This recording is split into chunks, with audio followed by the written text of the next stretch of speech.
And this is Tampa, Florida, the East Coast version of the city by the bay, a locale where many snowbirds flock for warmer climes, and who can blame them?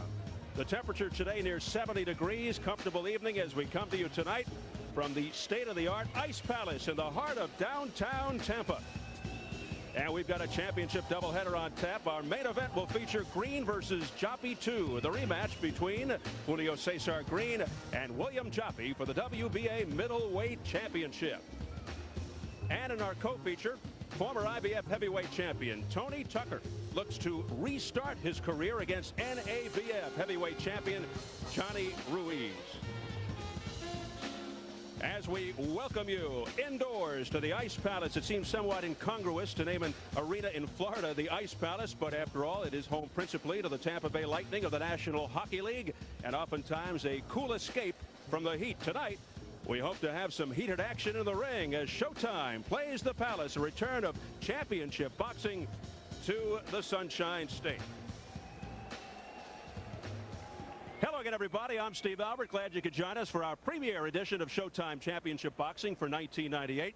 Tonight, 2 championship belts on the line featuring a world middleweight title. The 160-pound weight class, once a glamour division, is not what you'd call murderer's row these days, with champions virtually unknown outside of boxing circles, including Keith Holmes, the WBC champion, Bernard Hopkins of the IBF, and Julio Cesar Green making his first defense tonight of the WBA championship against the man from whom he took the title, former champion William Joppy. The prevailing thought is Green temporarily derailed the title unification plans of Joppy. Some, including yours truly, feel the first fight, well, it was an aberration, and Joppy will soon be back on his perch once again on a collision course with his arch rival from Maryland, Keith Holmes. With that, let me bring on my ringside partners. First, Bobby Ches. And Bobby, why did Green succeed in his second try at a world championship when he couldn't do it in his first at 154?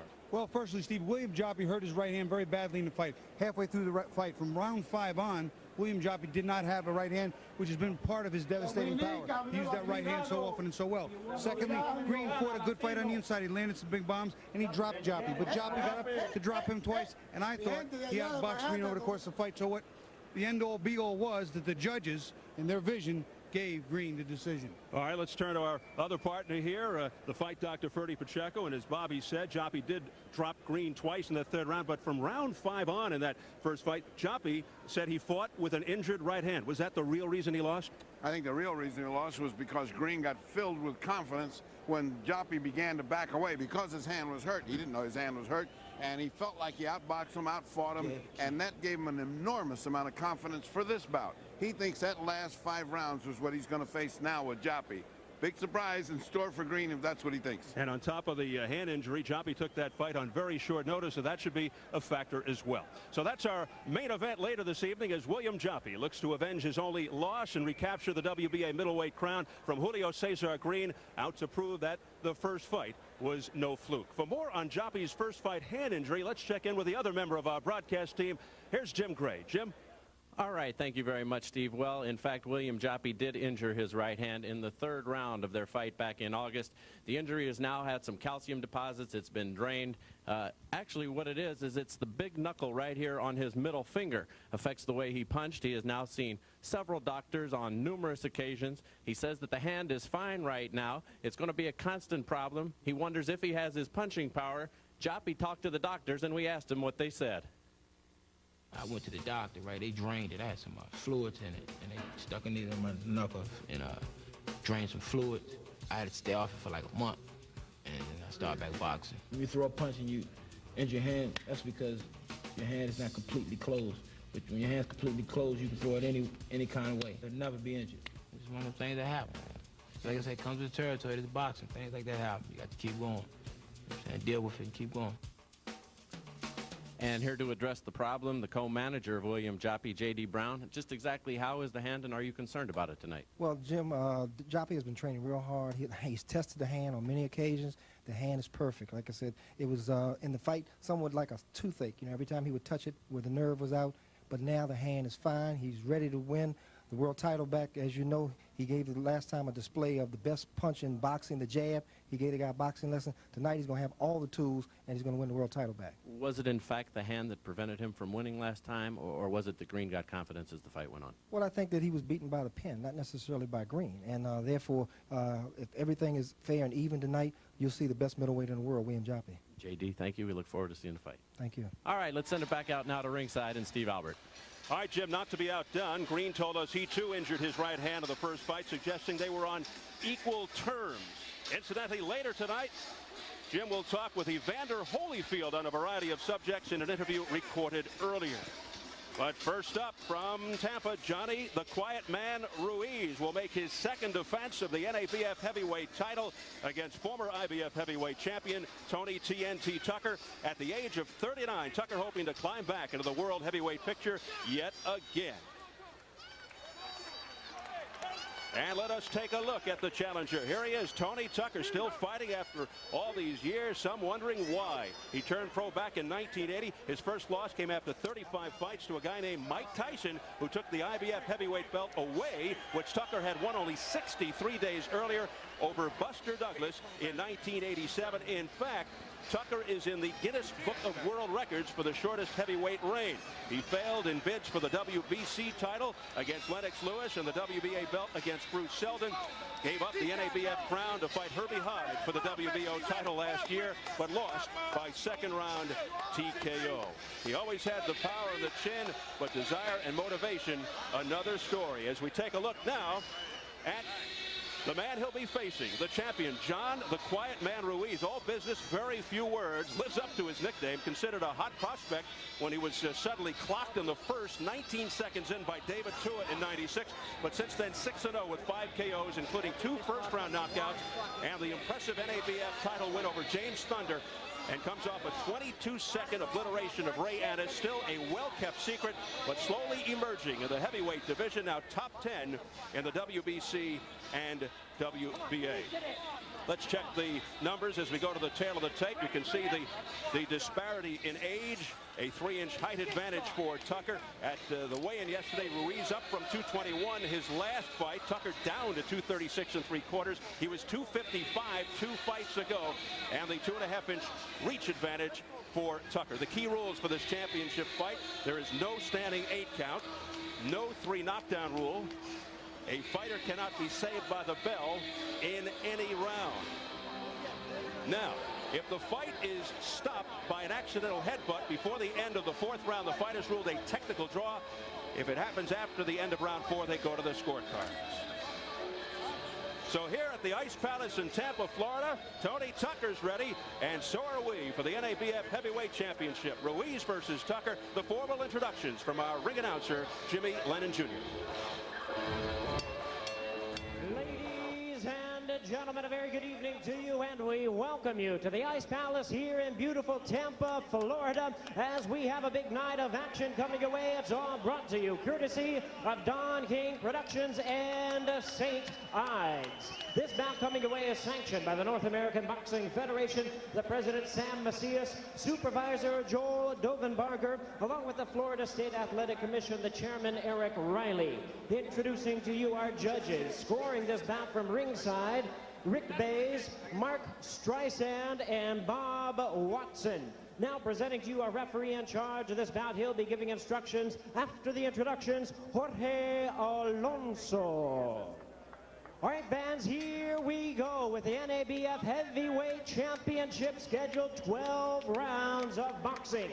Presenting to you first on my right, the challenger, fighting out of the blue corner, wearing solid black trunks. He is fighting out of Las Vegas, Nevada, by way of his home of Grand Rapids, Michigan. He weighed in at 236 3/4 pounds with a record of 56 wins, 6 losses, 1 no contest. He has 46 big wins coming by way of knockout. Ladies and gentlemen, here is tonight's challenger, the former IBF heavyweight champion of the world, Tony TNT Tucker.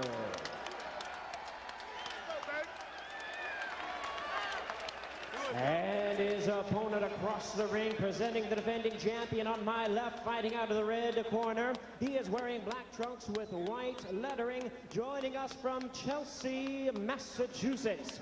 He weighed in at 233.5 pounds with a fine record of 31 wins, 3 losses. He has 22 wins coming by way of knockout. Ladies and gentlemen, he is ranked the WBC #3 contender, introducing the defending NABF heavyweight champion, known as the Quiet Man, John Ruiz.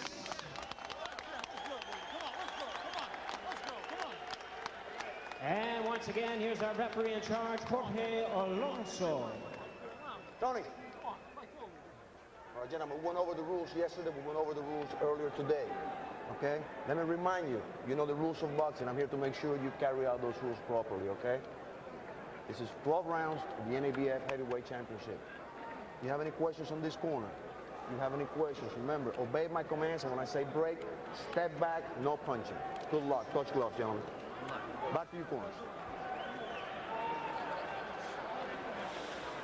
First of all, both the soft-spoken Ruiz and the low-key Tucker told us they've never seen the other man fight in person or on tape. Ruiz says he's simply not a boxing fan. Tucker told us he has no idea what Ruiz's assets are. They'll rely on their trainers for that info. And I asked Tucker point blank, why do you still fight? He said, because I still have it. We'll see. Here we go, round 1, scheduled for 12. NABF Heavyweight Championship, and Ruiz said he would come out fast. His trainer, Gabe Murray, working on him, accelerating the process. Well, he came right to the body on Tucker, which is, looks like a good move. You got a bigger, taller man. You want to work down the body, then come up top. But Ruiz does not have a reputation as a big puncher, so this could be a mistake if he's not careful. Well, he's certainly working the body for everything he's got. Given Tucker's exhausting capacities, he exhausts himself early. There he goes. Tucker stumbles to the canvas. Jorge Alonso. That's a knockdown, Steve, because he grabbed the ropes and held him up. It is. Exactly. So that's starting to pay off already. Those are thundering body shots by Ruiz. Ruiz says he's going to start early, and he certainly has. He ended his last fight in 22 seconds, did Ruiz, and he's trying to end this one early as well. That knockdown came 33 seconds in. He hit Tucker just now, a straight right hand, a good left hook. He's getting to Tucker, he's taking it to him right down the middle. Well, Tucker better get something off. He's fighting in his usual slow manner, and that's not going to do against this kid. This kid's like a road runner here. He is working hard as Ruiz. He's stuffing the jab to the body. He's getting Tucker to bring his hands down, and he's firing the right hand over the top, Steve. And Ferdy, it's an excellent idea, a good strategy, as long as he doesn't get caught coming in. I can't remember seeing a heavyweight start a first round with that many thumping body jabs. I don't remember a heavyweight going to the body with that kind of jabbing power. He has 10 knockouts, his last 11 wins, 16 of his 22 knockouts in 2 rounds or less, 11 in the first round. John Ruiz. Ruiz is an interesting character since he really doesn't watch boxing at all. He likes football. He's a tight end in high school, and he doesn't watch that much boxing. Well, he certainly looks like he knows what he's doing in the ring right now. And it clearly looks like Ruiz worked on his power because he seems to be punching harder than he has in the past. Certainly he's heavier coming in 233 as opposed to in the 220s, low 220s. He's put on a little weight. He's added a little bulk to the system. Well, tactically, Tucker said he intends to step up the aggressiveness. He had better. But he always says that. He just never carries it through. He promises action. It's as if his body won't carry out his promises. He never comes on in an aggressive style in all the years that we have been watching Tucker. He just threw a real nice counter right hand over Ruiz's jab. Seemed to get Ruiz's attention a little bit, and there he threw it again. Ruiz coming back with beautiful combinations, left and right. A barrage by Ruiz.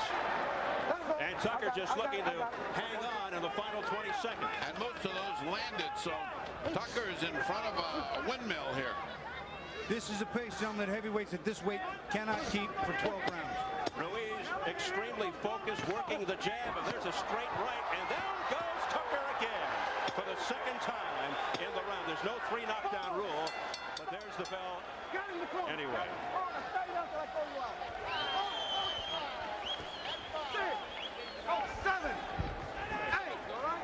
They're still counting because you can't be saved by the bell in any round.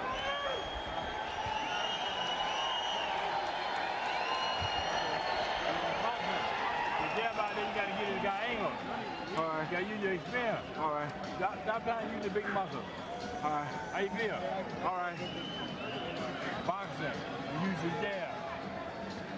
You keep jamming to the body, you see you can hit him with the right hand. Let's take a look at the first knockdown, which didn't look like a knockdown, but as Bobby pointed out, once you're held up by the ropes, it is a knockdown. His gloves did touch the canvas anyway, Bobby, but you were right. Yeah, he grabbed the rope and held it. It kept him from actually hitting the canvas full. In the second knockdown, you'll see a crisp left hook here, and he just walks right into it, turns it. Ruiz turns a nice left hook in on the inside. Tucker's not paying attention. He moves from the right hand, but there's the hook. Turns right back into it, right on the seat of his pants. Ruiz looking sharp. Tucker on the canvas for only the third time in his career. For the first time against Lennox Lewis in '93, and then again later in that fight against Lewis. Rumor had it that Herbie Hyde dropped him in a fight that they had recently where he was stopped in the second round, so he actually may have been on the floor with 3 separate fighters. 39-year-old Tony Tucker down at the 33-second mark of round 1 at the hands of John Ruiz, and again at 2:55. And Ruiz not stopping with a body. He's still laboring mightily down there to bring the guard down of Tucker, which he's doing, and then he's landing these shots. Not only 1 and 2, Bobby, but good 3-4 punch combinations. Oh, he doesn't need to do that. He doesn't need to get wild like that. You know what, take a look at him. He's a younger fighter by a lot of years. He's going to press the old man, as we say in the gym. He's going to press him and see what he has and make it tough from Jump Street, right from the very beginning. I'm sure right now Ruiz over anxious to try to end this thing here in the second round. Well, a lot is riding on this fight. If Ruiz looks this good, then he's right in the competition to fight the Tysons and the Moores and even Lennox Lewis. And I mean, you know, hey, a good win here, and you're right up there in the tall cut. He's a former stablemate of the WBC champ, Lennox Lewis, managed by the same man, Frank Maloney. He has sparred with Lewis 30 rounds, and he felt very confident with him. Well, he's still got to win this. He won that first round big time, and now he's got to win this one. A win here could bolster his stock, even though it is against an ancient fighter in Tony Tucker, midway through the second. You know, Tony Tucker is a former world champion, and at 6'5" and 230-plus pounds is always somebody to be reckoned with, and a good gauge for the guys that are coming up. Yeah, remember, these are heavyweights. One punch can change the whole fight, so... More than anything in boxing, you just got to keep your eye glued on heavyweights that can end fast. Tucker contemplated retirement a few years ago after 3 straight losses to Sheldon Akinwande and Orlin Norris. He'd been down some rough roads, in particular a drinking problem, but he said that's all behind him now, that his wife and kids and religion have helped him turn things around and straighten himself out. He's clean and sober, he says. Saved not only his career, but his life. You know, when John Ruiz rocks out of the way like that, Tucker's got a long rangy right hand. He's got to rock with his hand just a little bit higher, because if he doesn't rock far enough, he could get caught. Except that he is that Tucker's so slow. He sees the opportunity, doesn't fire off the punches, which is what happens with old fighters. I mean, you know, you see it, but you can't do it. I mean, Sugar Ray Robinson first described that, and it was pathetic to watch. Well, Ruiz staying busy and making Tucker work.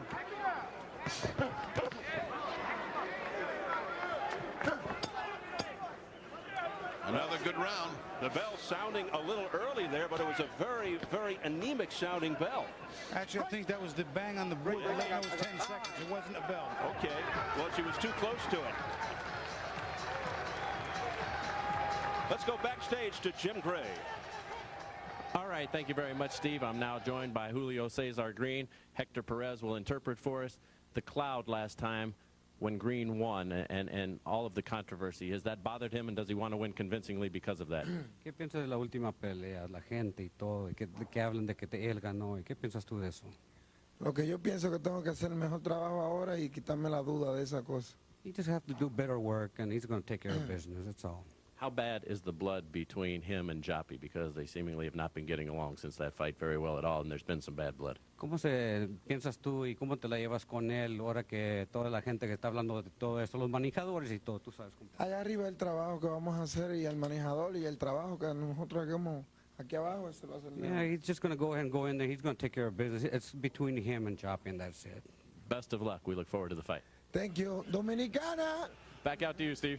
All right, Jim, from the Dominican Republic by way of Jamaica, Queens, Julio Cesar Green. Round 3, the pace of round 2, a bit more to Tony Tucker's liking. Well, there's no way they could keep that pace up for 12 rounds and expect to last. The attrition would just kill them. It's too big a men to keep that kind of pace. Low blow by Ruiz. Tony kind of pulled the back of his head in, but his corner told me, see, Tony Tucker came out with a much sharper, stiffer jab. That's what his corner said, get behind the jab and move him. But he's got to fire combinations behind that jab, Steve. Ruiz 31-3 with 22 knockouts. Losses to Sergey Kovacev, Donnell Nicholson. And he was clocked by David Tua early. I saw the fight with Donnell Nicholson. Were you on that card? I was on that card. I thought he beat Donnell Nicholson, as did many people, but you know, the judges, we talked about the fight with Green and Joppy, the first fight. The judges make the calls. And of course, Purdy, you were on the Kovacev card. Yes, right. Indeed. And all I'm going to tell you right now is Ruiz is still on the same track. He's still beating him to the punch. He's landing combinations where Tucker's only throwing one punch at a time. And the more I look at Tucker, the more sad I feel, because when I remember seeing him as a young kid, I thought, wow, with that body and that talent that he had, if he just has a heart and character, this guy's going to be a big one in boxing. And fortunately, it didn't work. Whether it was demon alcohol, rum, or circumstances, I don't know. But he didn't live up to his promise.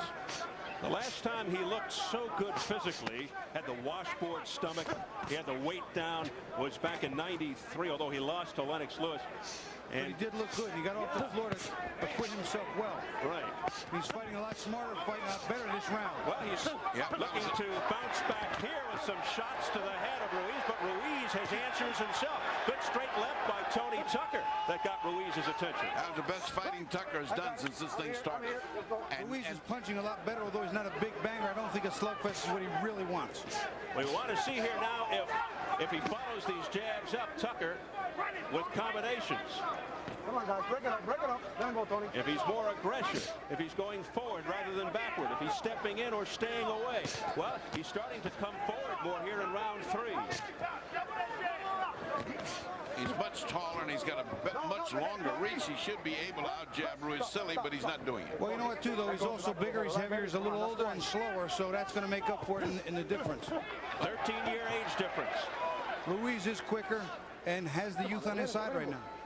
And the energy, Bobby. He's got that youthful energy. He just feels like he can take this, keep the title, and step into big money. He's got that spring. He's got that bounce back, something that as we get a little older, the fighters don't want to admit, but it kind of fades on us. We don't bounce back ever so quick. Yeah, reflexes is what it's called. That's what goes.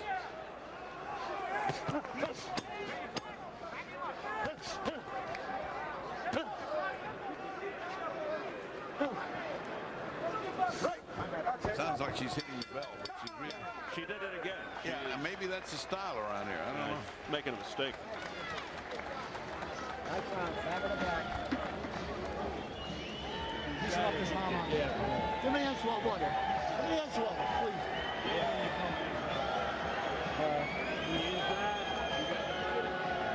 Wearing him down real nice, John. Working good, man, working good. I like to see big first, though. Don't wait in front of him. All right? Listen, keep your hands up. You're starting to get hit. You gotta be hitting with stupid fucking punches, you understand? Come on now. Let's go. You gotta throw that hook, Johnny. 1, 2, 3. Stay on this bastard. Use your hands. Punch, baby, punch. All right, baby? You're gonna work this round now? Come on. Give me 100% this round. Give me 100% this round.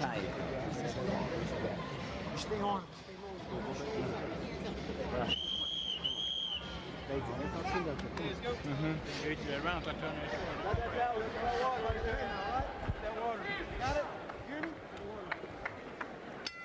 heard the colorful, animated John Ruiz's trainer, Gabe Murray, very outspoken. He does most of the talking for the quiet man. And there is no politically correct in the corner. No. There's communication in the corners. Communication. You got to talk on the level of the fighter, and they got to understand you. After 3 rounds, Tucker may be down by about 5 points. In Bobby's case, it's hard because you got to find college professors that can talk about it. So I can understand him. Bobby talks down to trainers. I was always fortunate my trainer, Tommy Parks, has more degrees than a thermometer, so I'm okay.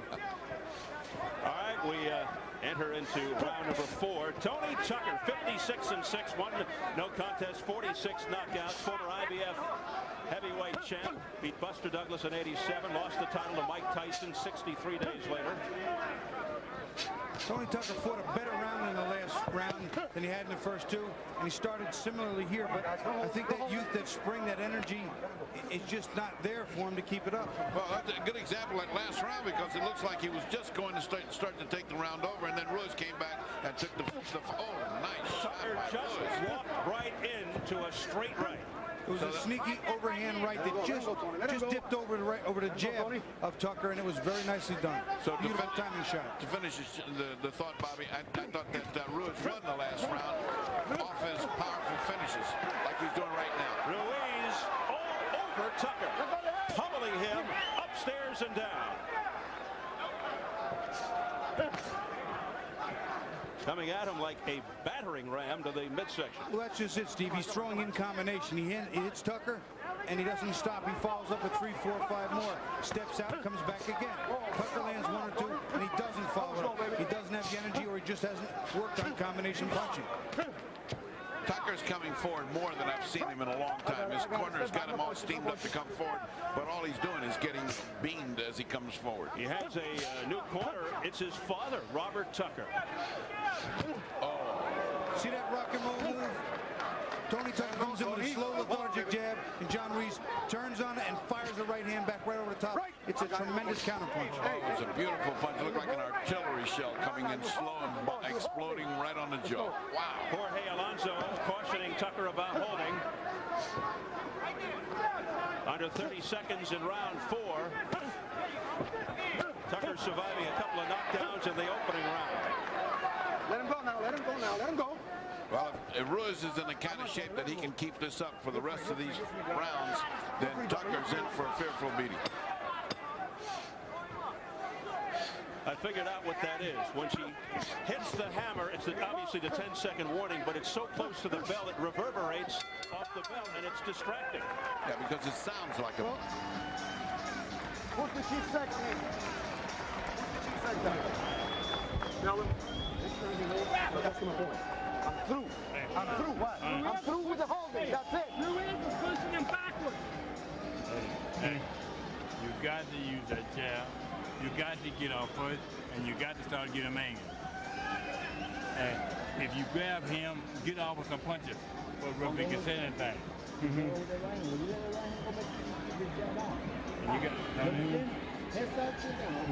you got to connect with your punches. Connect with it. You got to hit him with the punch, not hit him in mid. Suck it up, man. Come on. You got to touch it. But you got to jab it.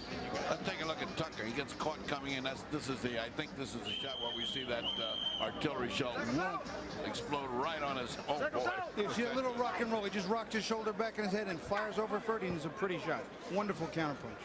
Well, and the referee came over during that thing and said, "I'm tired of your holding. That's it. If you keep on holding, I'm going to take a point away." Now that would be merciless because he has no point to take away. It's a deficit spending. A very adamant Jorge Alonso. We're very quickly approaching the point of no return for Tony Tucker. He has to show some desperation, do something here. And Tucker's in trouble. As Ruiz just pounces on him with a combination to the head. Well, they got to stop this and fix that tape. Right uppercut to the chin by Ruiz. He's showing his entire repertoire here. Tape is flying off the glove of Ruiz. They're going to have to stop that or else. That's it. That can flick in your eye and cause major damage. Well, it gives Tucker a temporary breather. Yeah, he can recuperate himself to come back and take a bigger beating. I'm trying to hold him. He's holding him. Come on, give me a shake here. I know what I'm doing. Okay, I got you. Keep an eye out as they continue for Tucker's holding.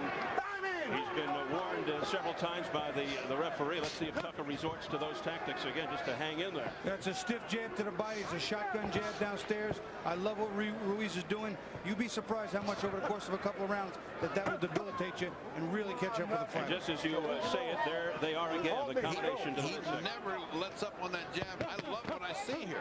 I love what I see here. Beautiful combinations by John Ruiz, followed up by a right uppercut to the chin. Here's the jab by Ruiz.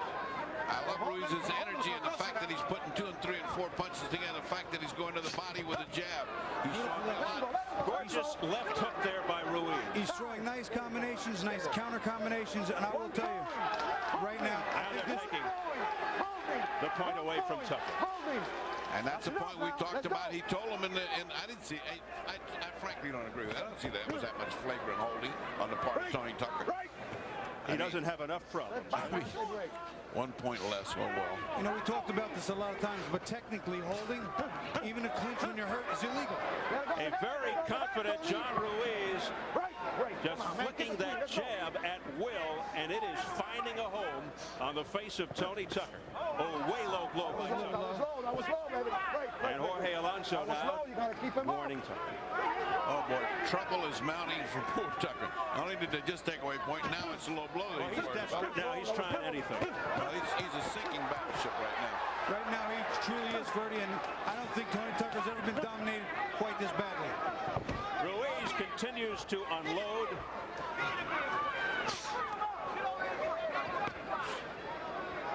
Well, I must give the old warrior credit. He's standing in front of him. He's throwing more punches than I've seen in many years from Tucker. Even when he was good, he wasn't aggressive, and now he's at least trying hard. I give him that. He's trying hard.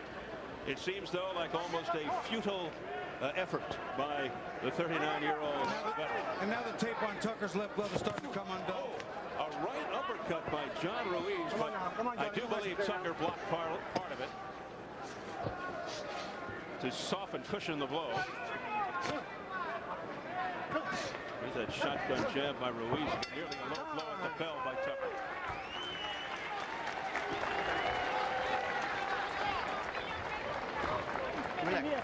Relax.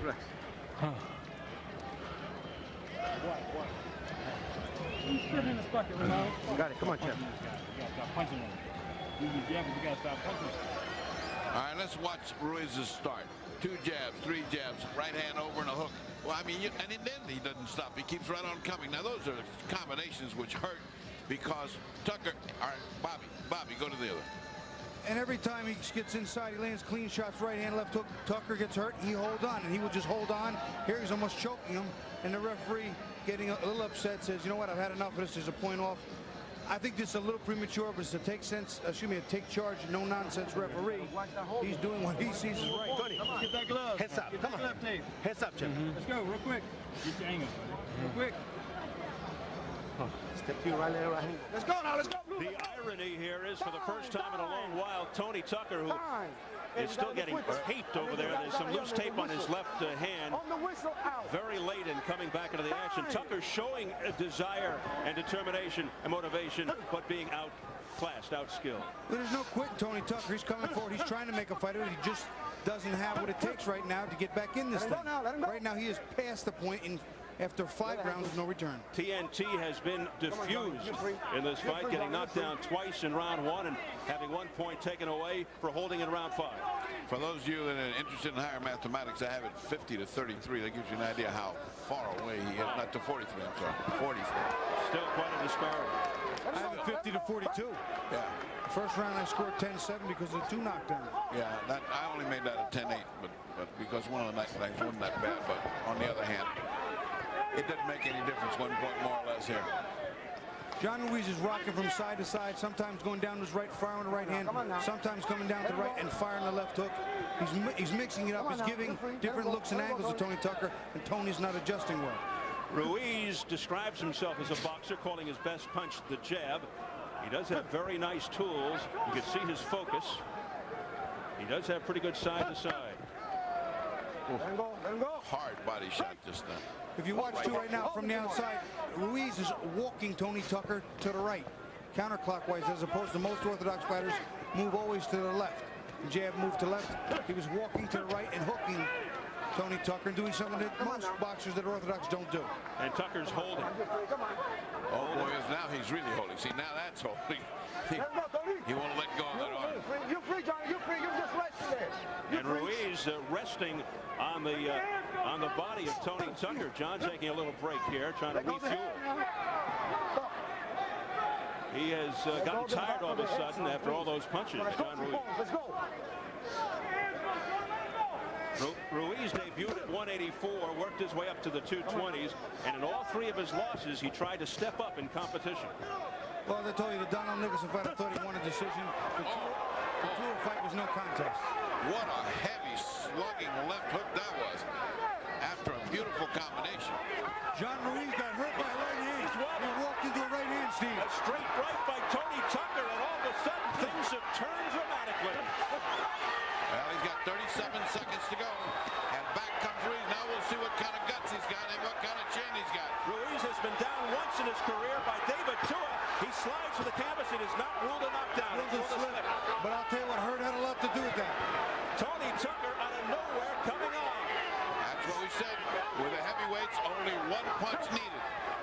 And he landed it, but it wasn't enough. But can Tucker follow it up in the final 10 seconds of the 6th? He's trying.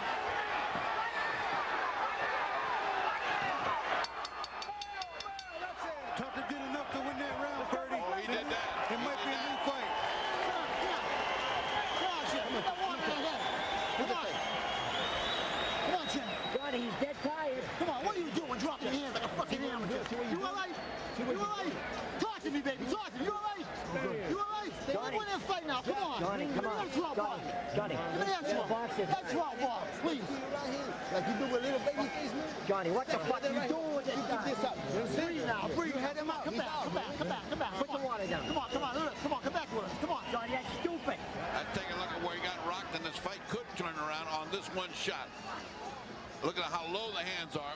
Right hand right over that low left. What I talked about before, Bertie, he can't misjudge that distance. That's a long right hand coming from a big man, and he rolled to the side and didn't get out of the way of it. See how low he keeps his left hand? And he got hit with it again there. That's where his legs start to go from under him. Yeah, from there on out, he was in imminent danger, but there was only 37 seconds left. Tucker put Ruiz on wobbly legs at the 2:15 mark of round 6 from that big right hand. Here we go, a reinvigorated Tony Tucker beginning round 7. If Tucker doesn't come forward right here, he loses the opportunity to change the momentum of this fight. I got it up on you. Well, one of the things that Ruiz has to prove is how he can take a punch and come back. It's good while he was going. He got hit again. Nice right hand. Still looking very shaky on wobbly legs. He looked fatigued in that last round. He couldn't recover. He got caught right there again, guys. His left hand is staying way too low. You all right? You all right? Take your time. You all right? Ruiz complaining of a low blow there, and he has up to 5 minutes to recover if he wants. Take your time. I'd be screaming if I was his corner. Take your time. Don't be in a hurry. The more minutes go by, the better it is for Ruiz. Jorge Alonso continues to be ticked off at Tony Tucker for the illegal action. And again, he stepped in with a heavy jab, did Ruiz, to open that little stanza, like saying, here, I'm back. Let's see if Ruiz can get recharged here. There's a nifty uppercut to the chin of Tucker. You know, moving a big man like that is very tiresome. Ruiz is so far ahead, he might want to not try pressing the issue. Back up, take your time, take your rest, take your breather. He can lose another round. He was ahead by a whole lot of points, 59-52 on my unofficial scorecard, but he knows he's way ahead. Take a break. Let go of the head. Well, the other end of that is never let an old dog up. When the guy is tired, keep on him. You're young, he's old. Oh, nice right hand by Ruiz. Counter right hand's been working all day over the jab, over the slow, lethargic jab of Tony Tucker. Now Ruiz slowly picking up the pace. In his favor, there's that shotgun jab. As long as he's dancing in front of him, getting that jab in, and Tucker is just mesmerized looking at it. He is buying time, and he's getting himself back into the fight and back into the condition he was. He's no longer in trouble. Scores at the half unofficially. After 6, I had a 59-52. 59-53, so we're right there. John Ruiz in command, but getting wobbled in the 6th round by a straight right hand by Tony Tucker out of nowhere. And now 35 seconds and counting in round 7. And Ruiz obviously being a lot more cautious. There's a straight right hand right on the face of Tucker. It's the same right hand he's been using time and time again. He's rocking on that jab, and Tony Tucker tried it twice but couldn't because Ruiz's jab is quicker and his right hand is slower. And Tucker always did have the good chin. Now he got pushed down. He got punched, though, as he was going down by a left hook. There's the 10-second warning, which sounds like a bell. As Ruiz comes right back at Tucker. There's the bell. And won that round handily, showing no after effects of that thumping that he got in the sixth. Good job. Good job. Good job. You're right back. Nice work, baby. Now you're back. You're back on the fight now, champ. Come back that round. Good job, baby. Good job. You win every round. You didn't fucking focus, and that's what happened. You got to focus on this guy. He's the only guy you're fighting. He's the thing between everything and you wanted to be. Focus. Keep your fucking hands up and keep your eyes on this guy. And don't be complaining about the low blows because they're not going to get him. You hear me? Just keep fighting. Please. We love you. All right, let's take a look at that low blow, which stopped the action right in its tracks. Keep your eyes on Tucker. Yes, indeed. That one was way south of the border. Way down. And he was right to stop and right to take the time. Bobby, take the slip. Well, you know, he's coming in here and he's just trying to hold him off, and Tucker starts to slip, and Ruiz hits him while he's on the way down anyway. I think that's more exhaustion than anything else, Bob. The balance shot. The Newt Rockney speech in Ruiz's corner, courtesy of Norman Stone. As we enter round 8, 5.5 great rounds from John Ruiz until he ran into the solid right from Tony Tucker. Ruiz seeming to get back on track in round 7, re-establishing himself here. Well, there was the possibility that this fight could have been a sleeper, and I'm happy to say we were disappointed with that. I was just starting, you read my mind. I was just starting to say, we all walked in here dreading this fight, thinking, oh man, this is going to be a drag, and it's been anything but a drag. Nice action, nice heavyweight action. Yeah, nice to see a fight break out. Yeah, and there goes the thing. Once that tape gets wet.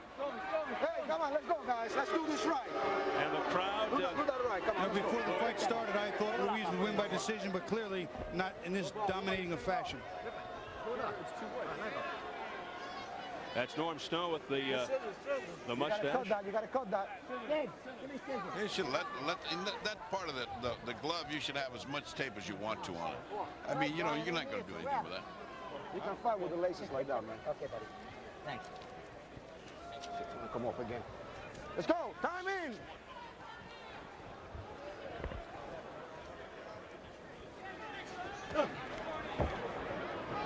Let him go, Tony.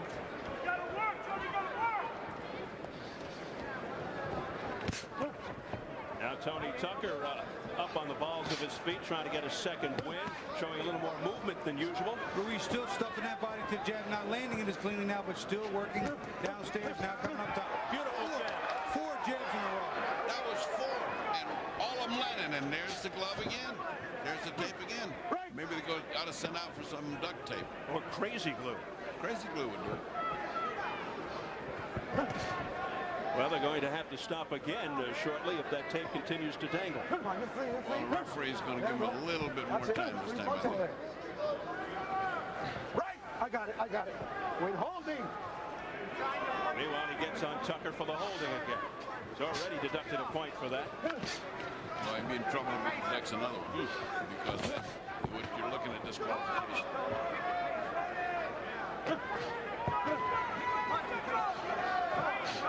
Ruiz just continues to jump all over Tucker. Tucker tries to answer with a straight right, but a glancing blow. There's that beautiful doubling up of the jab by Ruiz. Tucker has to just take a shot somewhere along the way and just fire a 5 or 6 punch combination. Just start whipping them in. And he follows it up. You got to like the way Ruiz follows it up. You know what he does too, Steve? When he follows it up, he gets in tight and he smothers all Tucker's punches in reach. Minimizes the leverage. He's certainly not one and done. I love the advice they gave in the corner is the best I've heard. Stay focused. Those 2 words. Just stay focused. Don't go to sleep on it. And that's what this kid has done. Ruiz has been up on his game for the last 2 rounds. Excellent fighting by Ruiz. Tucker coming forward. That was a nice right uppercut Tony tried to land there. Had a lot of steam on it. Right. Well, I'd like to see this kid with Lennox Lewis. I'd like to see this kid with more. I'd like to see this kid with a lot of big.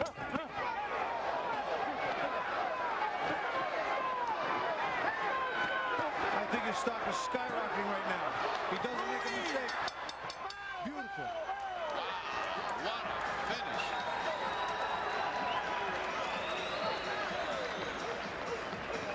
Johnny Tapia makes his debut on Showtime Championship Boxing on his birthday, Friday, February 13th. From the first time you step into the ring, they teach you to leave your emotions outside of the ropes. They say emotions get in your way. Johnny Tapia says, yeah, right. Me, I am all emotion. I love every moment that I'm in the ring, and I love to show it. That's why I am looking forward to my next fight. It's on my birthday, and for the first time, it's on Showtime. Help Johnny Tapia celebrate his birthday. Friday, February 13th at 11, only on Showtime, America's #1 boxing network. Action in 2 weeks from Albuquerque with Johnny Tapia, and plenty of action here tonight in Tampa. John Ruiz and Tony Tucker. I love Tapia. He reminds me of those little kids that came out of New Jersey and Detroit and Pittsburgh in the 30s and 40s and 50s. Tough guys that like to fight. He's overcome a lot of adversity to get to the championship. As yet. And we are so pleasantly surprised by the amount of action we're seeing here on Showtime Championship Boxing tonight from these heavyweights. I'll tell you, it isn't just good action for these heavyweights. This is good action for any heavyweight. Tony Tucker's had a reputation of being lethargic. He came here to fight today. He's just running into a buzzsaw in John Ruiz. Well, the quiet man, John Ruiz, continues to make some noise as we head into round 9. Faster, younger, speedier, but one punch can neutralize it, as we just saw it almost happen. Tony Tucker almost rang that golden bell. Break, step back, both of you. Come on, okay.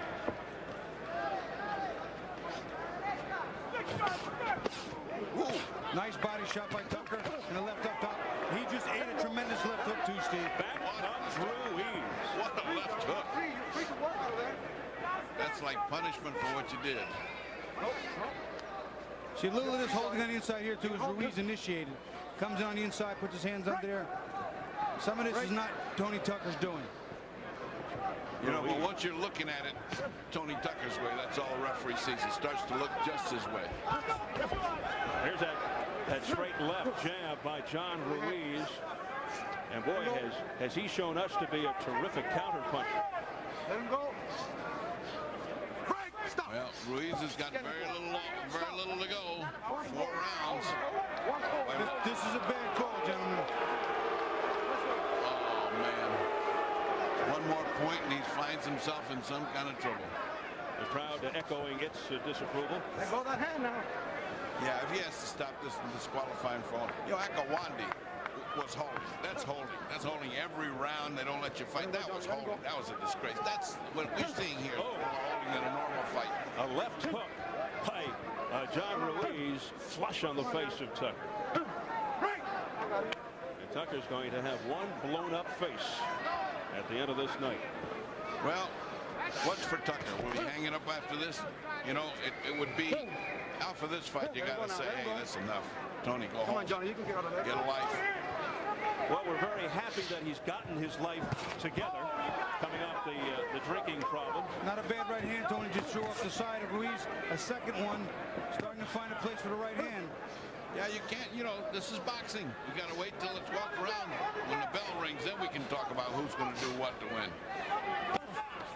Under 30 seconds, round 9. Ruiz not letting up. And it looks like he's got some more fuel in his tank now after a little bit of a lackluster stretch.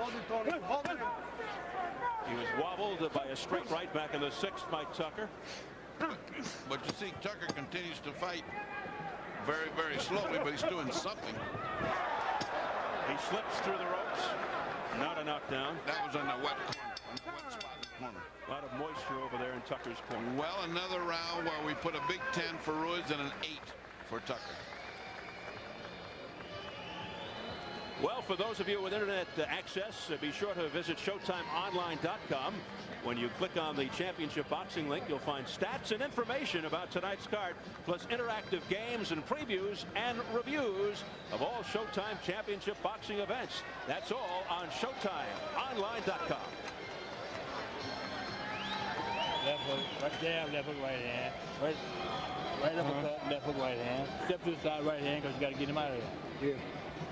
Let that right hand go behind your jab. All right, let's look at that slip, which is not much to you know, you can't help it. See that it's I think it's slippery, like if it was like ice, because it's full of water. Come on, champ, let's go. Let that right hand go. Behind the jab. Come on, champ. Take him to school. Come on, champ. We got to knock him out. Here you go. Back it up, baby. Back it up. Take him to school, he said, Bobby. John Ruiz's left jab continues to stop Tony Tucker as he comes forward. See, John Ruiz steps with his jab. He doesn't just use his arm. He steps with his body, his shoulders, and he steps into and through Tony Tucker. And Tony Tucker's just not stepping the same way. When he jabs, it's almost all arm. A very impressive performance here by a young John Ruiz, just 26 out of Chelsea, Mass. His second title defense, NABF heavyweight champion. He has dominated from the start. Well, he's got 9 minutes here before he can go to the bank and get himself a loan for a sizable amount of money based on what he's going to get the next time he fights. Clearly his stock went up. He's shown that he has a lot of what it takes to not only compete but thrive in this division at this level. His biggest win coming into this bout, a decision over Jimmy Thunder to win the title. Although Thunder claimed he had the flu. And his only knockout loss 19 seconds in against David Tua. His last fight, he wanted to show he could overwhelm his opponent, so he came out and smothered Ray Annis in 22 seconds. No punches. No punches. We're into round number 10. Ruiz versus Tucker. And you wonder if all things go according to plan for John Ruiz, if Tony Tucker will hang him up after this one, or will he continue? I'd be willing to bet he gives it one more run. One more run? I'm just telling you what I wait. That's his middle name, one more run. Old fighters, Ferdy, you know as well as I do, they're like old soldiers. They hate to give up with gold quits. They're always looking for another war to fight. And more money. It's very true, but there's a point at which they got to stop. And, you know, I think Boxing Commission's going to have to step in and do something about this. You just can't keep going till a guy is just babbling his name on the street corner. And just for the record, Ruiz's record 2-2 in bouts that have gone 10 rounds or more. He looks to improve on that mark tonight. Coming in, I got it. He has never had a knockout past 6. In a losing fight, and this is big time losing, 89 to 79, he's looked better than he did winning some other fights and staggering around and looking so dull. Which is why I reiterate, I believe he'll take another shot at it. I think you're right, Bobby. I'm just saying I hope he does. I'm just one man's opinion. Ruiz just walked into a straight right by Tucker, then Ruiz comes back. He delivered a beautiful right hand. And I'll tell you what, I thought he walked into a pretty good right, shook it off, and fired his own. I wonder what kind of tape they're using in that corner that keeps coming off. I mean, not sticky tape. You know, I've fought fights where they actually have used duct tape. Of course they do. And electrical tape too. But Ruiz showing a terrific chin here, aside from everything else.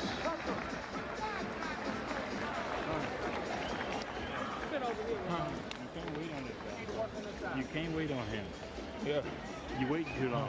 You gotta get the shit off and change direction. And you start changing your punches up. Keep changing them up. Jab, left uppercut to the body, right hand. Jab, jab, hook, that right hand, okay? Push it back though. Wait the jab. 1, 2, 1, 2. When he comes in, step to your right and let that right hand go, champ. Okay. All right? Step a little bit, like you did with Babyface. Step a little bit, let the right hand go. Okay? Like you did with all these guys. Come on, champ. Suck it up, man. Yeah.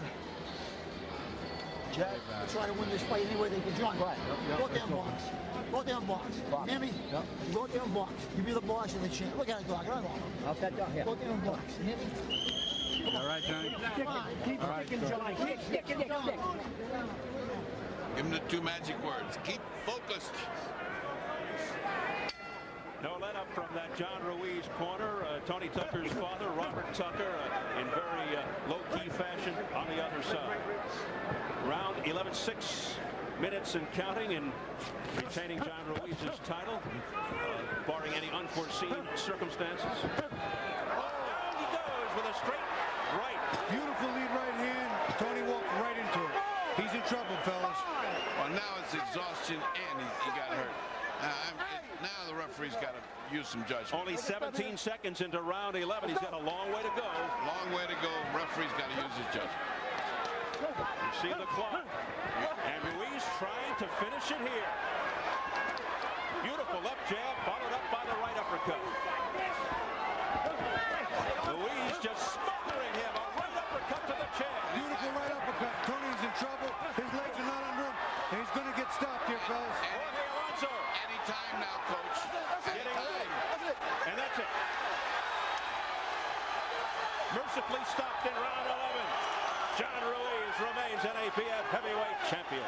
You know, that's a real good stoppage, even if Tucker could have survived, because he has no chance of winning. He's catching an enormous amount of punishment, and really, that's a good stoppage. That's a superb stoppage. If he stopped it on the other side of the ring, I wouldn't have argued either. He's been down, he's exhausted, he's taken a big beating. It's the 10th round. He's 39 years old. Enough already. Time to get out. And he did. The referee did a great job. Great job. And perhaps the bad news, Tony Tucker, who probably perhaps encouraged by the fact that he won 11 rounds here and did show some heart and desire and determination, will continue. No, that would be a shame. I think it's every once in a while you have to recognize the fact that it's time to call it a day and go gently into that good night. And I think maybe it's Tony's time. I vote for him to take a walk and hope we can remember him fondly for the champ. Well, the champ he was, for the warrior he was tonight. His last fight, he fought like a warrior. I think that's a unanimous decision here ringside. It was certainly not a decision in the ring. 57 seconds, round 11. John Ruiz pummeling Tony Tucker. Well, that knockdown came with a furious punch. Keep your hand on the right hand. There it is. And there it goes.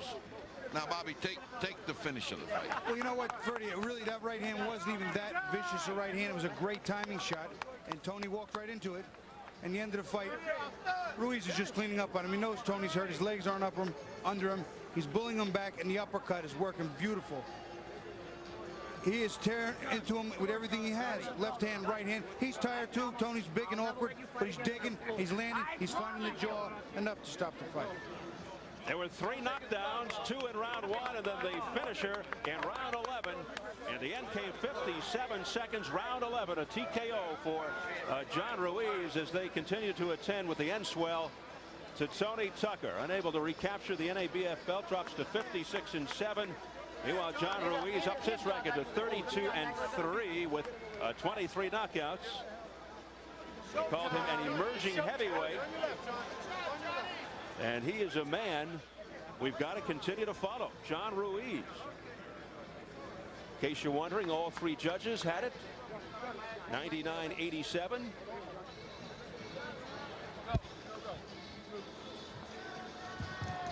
Through 10 rounds. Let's get the official time from Jimmy Lennon Jr. Ladies and gentlemen, with the time of 57 seconds in round number 11, the referee in charge, Jorge Alonso, calls a halt to the contest. The winner by way of technical knockout, and he is still the NABF heavyweight champion, the Quiet Man, John Ruiz.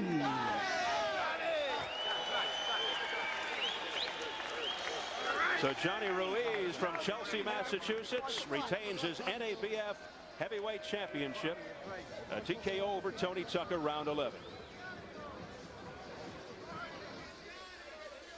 Don't forget, coming up from Tampa, it's our main event. Green versus Joppy 2, the rematch for the WBA middleweight championship. Green won the first battle in disputed fashion after he knocked Joppy down for the first time in his career. Green was decked twice in round 3, and from the 5th round on, Joppy labored with a bad right hand, fought cautiously the rest of the way. It clearly outboxed Green, but it was Green who squeezed out the close unanimous decision. And we check out Julio Cesar Green, making final preparations backstage in his dressing room, posing on his first defense. There's no denying he showed remarkable courage and grit in the original meeting, but was it a hometown decision? Tonight in the rematch, Green looks to silence his critics. Green versus Joppy 2 waiting in the wings. Let's go up to the ring now for post-fight reaction from our first bout. Here's Jim Gray. All right, thank you very much, Steve. Johnny, throughout the entire fight, your corner was hollering, focus, focus. Was it hard for you to keep focused on this fight after you got off to such a good start? No, not really. You know, I feel like I was being a little lazy, but, you know, I worked through it. And lucky I came out victorious. And, you know, I was ready to go 12 rounds, you know. When you say lazy, did you get careless there in the 6th round when he tagged you pretty good with that right? I think I did. You know, I had my hands down, but, you know, I recovered and I kept on fighting, you know. Did you feel as though you were going to be able to knock him out in the 1st round because you knocked him down twice? We're going to take a look at it right here. Did you feel as though the end of the fight was coming here quickly? You know, after the first knockdown, in the second, you know, he put up his hand and do nothing but, you know, move around with his hands up. You know, I couldn't even connect. You know, all he did was run around. What the second knockdown? What does this prove now? Now, Johnny, you beat a 39-year-old man who everybody basically felt was washed up coming into the fight. He fought a good fight. But what does this prove? You know, nobody's ever washed up. You never know, you know what I mean? Because he came in great shape, you know what I mean? He came to fight, and I'm glad, you know, one of us had to win. I'm glad it was me. All right, let's take a look now at the knockdown that basically ended the fight. It was called right after that as we go to the 11th round. Tell us about this right here, Johnny. I was moving around on him. Then I caught him with a short right hand. And I don't know, he looked kind of dazed when he got up, but, you know, the referee didn't stop the fight, so he kept us going, and I just went after him. 26 years old, what's next for you now? Hopefully I get a chance for all these World Championship belts. You know, I'm right now, pretty soon, we'll be looking around for a promoter. So here I come, you know, I'm the youngest of the airways out there. We can deliver Evander. We'll take Evander. All right, congratulations to you, John. Thank you. All right, let's send it back now to Steve Albert. All right, Jim, engaging personality, nice man. As you can see, John Ruiz, 3 knockdowns en route to his 11th round TKO over Tony TNT Tucker. And did somebody mention Evander? Before we get to our main event, let's get the latest on WBA and IBF heavyweight champion Evander Holyfield. Will there ever be a showdown with WBC champ Lennox Lewis to unify the title despite the latest developments? Is a third fight with Mike Tyson inevitable? What does Holyfield think of Tyson's venture into the world of professional wrestling?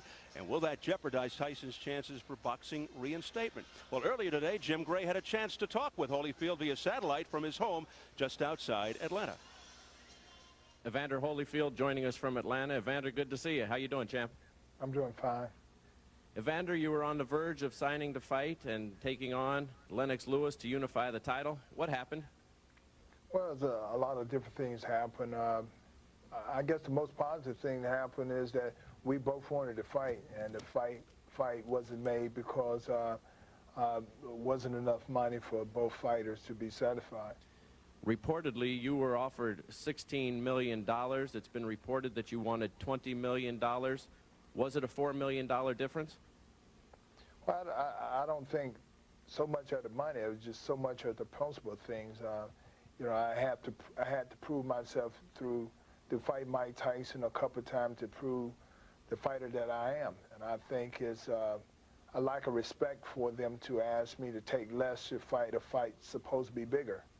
Is it still your goal to unify this title, and is it your belief that, in fact, the Lewis fight is totally dead, or could it be resurrected? It is my goal to unify the title, and I will. And I think the fight could happen, maybe not with him.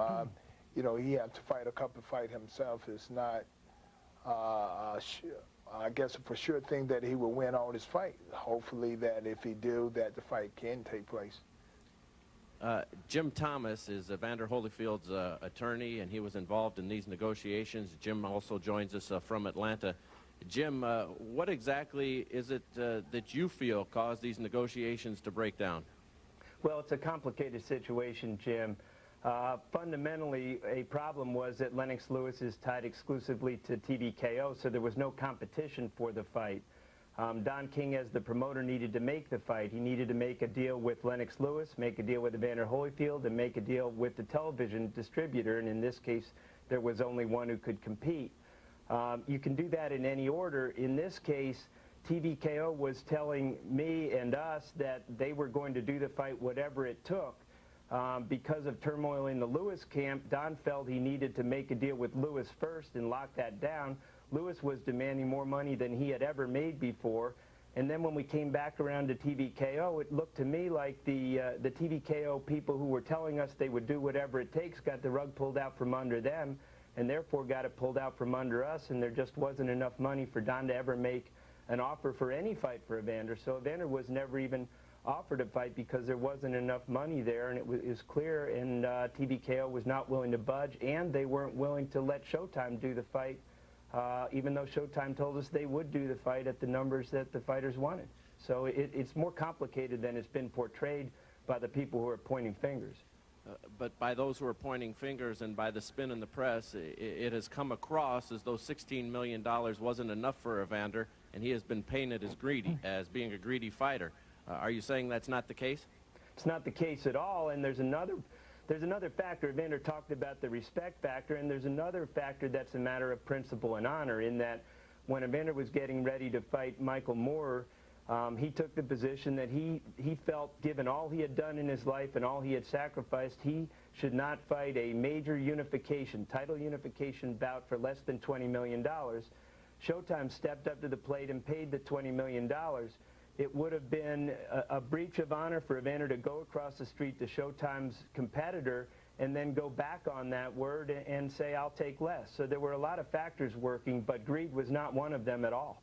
Jim, it's been reported that Don King asked for a $5 million fee for himself to put Holyfield Lewis on. You were in the room. Are those reports accurate? Did he stand in the way? Not at all, as far as I know. What happened in the room where I was, and that's, as far as I know, the principal negotiation session, and it took several hours. And in those negotiations, TBKO made an offer that would not pay the fighters what they were looking for, and it never really got beyond that because they wouldn't budge one penny. So it never got to any discussions of what Don would make. I mean, clearly the promoter's entitled to make some money, but as a matter of fact, in this case, the discussions never even got that far. That wasn't discussed in my presence. So you're saying that's totally inaccurate? As far as anybody reporting it happened in the negotiation session, I can say with certainty it's not only inaccurate, it's just false. Evander, let's bring you back in here. What's next for you now? What will be your next fight? Right now, I don't know. I guess the most important thing is to be in shape to be able to win, regardless to who the opponent is. You look at Akawana and you look at Von Beam. They are the two contenders, but it really don't make a difference right now.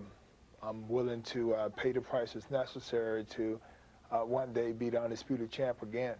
Do you think that the public is truly interested in either of those fights that you just mentioned?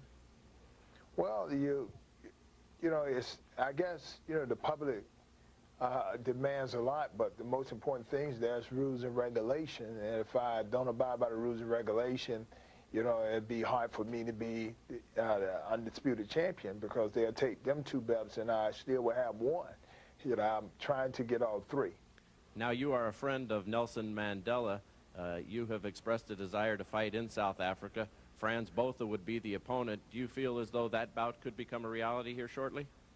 Well, they've been talking about it, and hopefully if everything works for everybody, then that fight can be made. Mike Tyson seems to be on everybody's mind, and Tyson Holyfield 3. First of all, what are your thoughts about Mike Tyson deciding to wrestle or be a referee in a wrestling match? Well, I think, I guess when you look at it, you can see that Mike is the type of guy that draws a lot of people to the set, and he's been used in that way.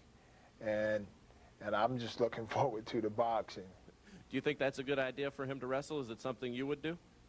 Well, it's something that, I don't have to do. I love what I'm doing in boxing, and I wouldn't dare make a decision to say what is good or bad on what other people choose to do in their spare time. Let's talk about Tyson Holyfield 3. Do you feel as though that will become a reality? It seems as though that's the fight that the public wants. Is it something you're interested in? That's something that's possible. It has to be somewhere down the line. It's only two ways it can happen is Mike get the title again from someone, either before the unification bout come, and Mike have proven the point to be a worthy opponent.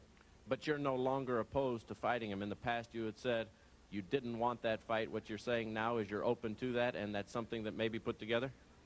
Well, what I'm saying is that, you know, I have forgiven Mike, and I would not fight him because the fact is that I won't fight him. If it comes to a point that the fight could be made and it's the right fight for me to have at that time, then I will. But I'm not saying I will. I'm not saying that I won't either. Evander Holyfield, Jim Thomas, we appreciate you joining us from Atlanta. Evander, you have a nephew fighting tonight in Iowa. Good luck to you. Good luck to him. Well, thank you. All right, Jim. So what do you